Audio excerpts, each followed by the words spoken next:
ಹಾಸನದಲ್ಲಿ ಹಾಡೋ ಅಗಲೇ ಮತ್ತೆ ಲಾಂಗು ಮಚ್ಚುಗಳು ಝಳಪಿಸೋದಕ್ಕೆ ಶುರುವಾಗಿರುವಂಥದ್ದು. ಇದು ಎಲ್ಲ ಒಂದು ಕಡೆ ಇಷ್ಟು ದಿನ ನೆಮ್ಮದಿಯಾಗಿದ್ದಂತಹ ಹಾಸನದ ಜನರಲ್ಲಿ ಮತ್ತೆ ಆತಂಕ ಉಂಟು ಮಾಡಿರುವಂತಹ ಘಟನೆ ಮತ್ತೊಂದು ಬೆಳಕಿಗೆ ಬಂದಿರುವಂಥದ್ದು, ಮತ್ತೊಂದು ನಡೆದಿರುವಂಥದ್ದು. ಅದರಲ್ಲೂ ಹಾಡು ಹಗಲೇ ದುಷ್ಕರ್ಮಿಗಳು ಉದ್ಯಮಿಯೊಬ್ಬರ ಮೇಲೆ ಮಾರಣಾಂತಿಕವಾಗಿ ಹಲ್ಲೆ ಮಾಡಿರುವಂತಹ ಪ್ರಕರಣ ಬಯಲಾಗಿರುವಂಥದ್ದು. ಅದು ಏನು ಎತ್ತ ಪ್ರಕರಣ ಹೆಂಗಾಯಿತು ಎಲ್ಲದರ ಕುರಿತಾದಂಥ ಕಂಪ್ಲೀಟ್ ಮಾಹಿತಿ ನೀಡುವಂಥ ಪ್ರಯತ್ನ ಮಾಡ್ತಾ ಹೋಗ್ತೀನಿ ನೋಡಿ. ಹಾಸನದಲ್ಲಿ ಲಾಂಗು ಮಚ್ಚುಗಳಿಂದ ಉದ್ಯಮಿಯೊಬ್ಬರ ಮೇಲೆ ದಾಳಿ ಮಾಡಿರುವಂಥದ್ದು, ಅಂದರೆ ಮಾರಣಾಂತಿಕವಾಗಿ ಅಟ್ಯಾಕ್ ಅನ್ನು ಮಾಡಿರುವಂಥದ್ದು. ಹಾಸನ ಜಿಲ್ಲೆಯ ಹೊಳೆನರಸೀಪುರ ಪಟ್ಟಣದಲ್ಲಿ ಉದ್ಯಮಿಯೊಬ್ಬರ ಮೇಲೆ ಮಾರಕಾಸ್ತ್ರಗಳಿಂದ ಭೀಕರವಾಗಿ ದಾಳಿ ಮಾಡಿರುವಂಥದ್ದು. ಈ ದಾಳಿಯಿಂದಾಗಿ ಹಾಸನದ ಜನ ಅಕ್ಷರಶಃ ಬೆಚ್ಚಿ ಬಿದ್ದಿರುವಂಥದ್ದು.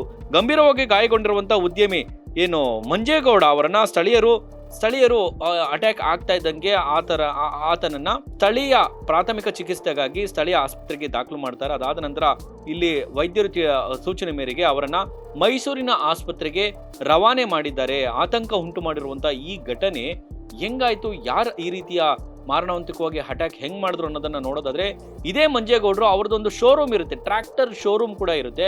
ಆ ಟ್ರ್ಯಾಕ್ಟರ್ ಶೋರೂಮ್ ಬಳಿ ನಿಂತಿದ್ದಂತಹ ಸಂದರ್ಭದಲ್ಲಿ 3 ಜನ ದುಷ್ಕರ್ಮಿಗಳು ಮುಖಕ್ಕೆ ಬಟ್ಟೆ ಕೂಡ ಕಟ್ಕೊಂಡಿರ್ತಾರೆ, ಜೊತೆಯಲ್ಲಿ ಹೆಲ್ಮೆಟ್ ಕೂಡ ಧರಿಸ್ಕೊಂಡು 3 ಜನ ಏನು ದುಷ್ಕರ್ಮಿಗಳು ಬಂದಂತ ಏಕಾಏಕಿ ಮಂಜೇಗೌಡರು ನಿಂತ್ಕೊಂಡಿರ್ತಾರೆ.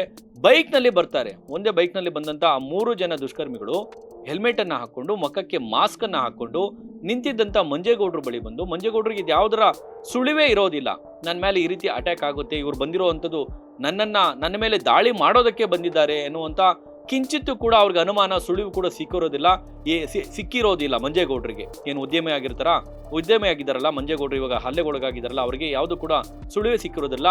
ಏಕಾಏಕಿ ಬಂದಂತಹ ಈ ಆಗಂತಕರು ಲಾಂಗು ಮಚ್ಚುಗಳಿಂದ ಅವರ ಮೇಲೆ ಹೆಲ್ಮೆಟ್ ಧರಿಸಿರ್ತಾರೆ, ಯಾರಂತ ಕೂಡ ಅವ್ರಿಗೆ ಯಾರೊಬ್ರಿಗೂ ಕೂಡ ಗೊತ್ತೇ ಆಗೋದಿಲ್ಲ. ಲಾಂಗು ಮಚ್ಚುಗಳಿಂದ ಮಾರಣಾಂತಿಕವಾಗಿ ಉದ್ಯಮಿ ಮಂಜೇಗೌಡರ ಮೇಲೆ ದಾಳಿಯನ್ನ ಮಾಡ್ತಾರೆ. ಲಾಂಗು ಮಚ್ಚುಗಳಿಂದ ದಾಳಿ ಮಾಡಿ ಕ್ಷಣಾರ್ಧದಲ್ಲಿ ಅಲ್ಲಿಂದ ಎಸ್ಕೇಪ್ ಆಗ್ತಾರೆ. ಇದನ್ನ ಅಕ್ಕಪಕ್ಕದವರು ಇದನ್ನ ತಡೆಯೋದಕ್ಕೂ ಕೂಡ ಅವರ ಅವಕಾಶವೇ ಕೊಡೋದಿಲ್ಲ. ಅಷ್ಟರ ಮಟ್ಟಿಗೆ ಪಳಗಿದ ಪಾತಕಿಗಳು ಅಂತ ಅನ್ಸುತ್ತೆ ಇವರು. ಫಸ್ಟೇ ಒಂದಷ್ಟು ಪ್ಲಾನ್ ಮಾಡ್ಕೊಂಡು ಹಿಂಗೆ ಮಾಡಬೇಕು ಅಂದರೆ ಇವರ ಚಲನವಲನವನ್ನೆಲ್ಲ ನೀಟಾಗಿ ನೋಡ್ಕೊಂಡಿದ್ದಂಥವ್ರು, ಜೊತೆಯಲ್ಲಿ ಟೈಮಿಂಗ್ಸ್ ಇಷ್ಟೊತ್ತಿಗೆ ಇವ್ರು ಶೋರೂಮ್ ಹತ್ರ ಬರ್ತಾರೆ, ಇಷ್ಟೊತ್ತಿಗೆ ಇಲ್ಲಿ ನಿಂತ್ಕೊತಾರೆ. ಸೊ ಇದೆಲ್ಲವನ್ನು ಕೂಡ ತಿಳ್ಕೊಂಡಿದ್ದಂತಹ ಗೊತ್ತಿರುವಂತಹ ದುಷ್ಕರ್ಮಿ ಯಾರೋ ಒಬ್ರು ಈ ರೀತಿ ಮಾಡಿದ್ದಾರೆ. ಕಾರಣ ಕೂಡ ಇನ್ನಷ್ಟೇ ಪೊಲೀಸರ ತನಿಖೆಯಿಂದ ಬೆಳಕಿಗೆ ಬರಬೇಕು. ಸದ್ಯದ ಅಪ್ಡೇಟ್ಸ್ ಪ್ರಕಾರ 3 ಜನ ಬೈಕ್ನಿಂದ ಬಂದಂಥ 3 ಜನ ಹೆಲ್ಮೆಟ್ ಧರಿಸ್ಕೊಂಡು ಮುಖಕ್ಕೆ ಮಾಸ್ಕ್ ಹಾಕ್ಕೊಂಡು ಬಂದಂಥ 3 ಜನ ದುಷ್ಕರ್ಮಿಗಳು ಮಂಜೇಗೌಡರು ಉದ್ಯಮಿ ಮೇಲೆ ಮಾರಣಾಂತಿಕವಾಗಿ ಹಲ್ಲೆ ಮಾಡ್ತಾರೆ. ಸ್ಥಳೀಯರು ಇದನ್ನ ತಡೆಯೋಷ್ಟೊತ್ತಿಗೆ ಅವರು ಅಲ್ಲಿಂದ ಎಸ್ಕೇಪ್ ಆಗ್ತಾರೆ. ಅವರನ್ನು ಸ್ಥಳೀಯ ಆಸ್ಪತ್ರೆಗೆ ಅಲ್ಲಿನ ಗೊತ್ತಿರುವಂಥವ್ರು ಮಂಜೇಗೌಡರು, ಅಕ್ಕಪಕ್ಕದವರು ಮಂಜೇಗೌಡರು ಗೊತ್ತಿರುವಂಥವ್ರು ಸ್ಥಳೀಯ ಆಸ್ಪತ್ರೆಗೆ ದಾಖಲು ಮಾಡ್ತಾರೆ. ವೈದ್ಯರ ಸೂಚನೆ ಮೇರೆಗೆ ಮಾರಣಾಂತಿಕವಾಗಿ ಹಲ್ಲೆ ಆಗಿರೋದ್ರಿಂದ ರಕ್ತಸ್ರಾವ ಕೂಡ ಆಗಿರುತ್ತೆ. ಸೊ ಅವರನ್ನ ಮೈಸೂರಿನ ಹೆಚ್ಚಿನ ಚಿಕಿತ್ಸೆಗಾಗಿ ಮೈಸೂರಿಗೆ ರವಾನೆ ಮಾಡ್ತಾರೆ. ಬಟ್ ಈಗ ಬರ್ತಾ ಇರುವಂಥ ಮಾಹಿತಿ ಪ್ರಕಾರ ಪ್ರಾಣಾಪಾಯದಿಂದ ಅವರು ಪಾರಾಗಿದ್ದಾರೆ ಎನ್ನುವಂಥ ಮಾಹಿತಿ ಕೂಡ ಬರ್ತಾ ಇರುವಂಥದ್ದು. ಇನ್ನು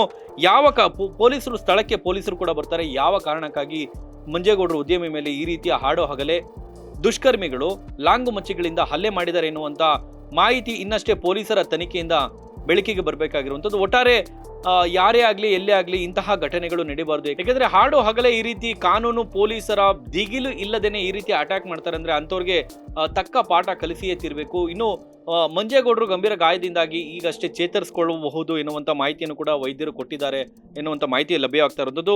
ಯಾವ ಕಾರಣಕ್ಕಾಗಿ ಈ ಒಂದು ಮಂಜೇಗೌಡರ ಮೇಲೆ, ಅಂದರೆ ಜೋಡಿಗುಬ್ಬಿ ಗ್ರಾಮದ ಮಂಜೇಗೌಡರು ಉದ್ಯಮಿ ಮೇಲೆ ಯಾವ ಕಾರಣಕ್ಕಾಗಿ ಈ ಒಂದು ದಾಳಿ ಆಗಿದೆ ಎನ್ನುವಂಥ ಮಾಹಿತಿ ಇನ್ನಷ್ಟೇ ಪೊಲೀಸರ ತನಿಖೆಯಿಂದ ಬೆಳಕಿಗೆ ಬರಬೇಕಾಗಿರುವಂಥದ್ದು. ಸ್ನೇಹಿತರೆ, ಇಂತಹ ಪ್ರಕರಣಗಳಿಂದ ಇಂತಹ ಘಟನೆಯನ್ನು ನೋಡಿ ನಿಮ್ಗೆ ಏನು ಅನ್ಸುತ್ತೆ ಕಮೆಂಟ್ ಮಾಡಿ. ನೋಡ್ತಾ ಇರಿ ಸಮಸ್ತ ಕನ್ನಡಿಗರ ಧ್ವನಿ.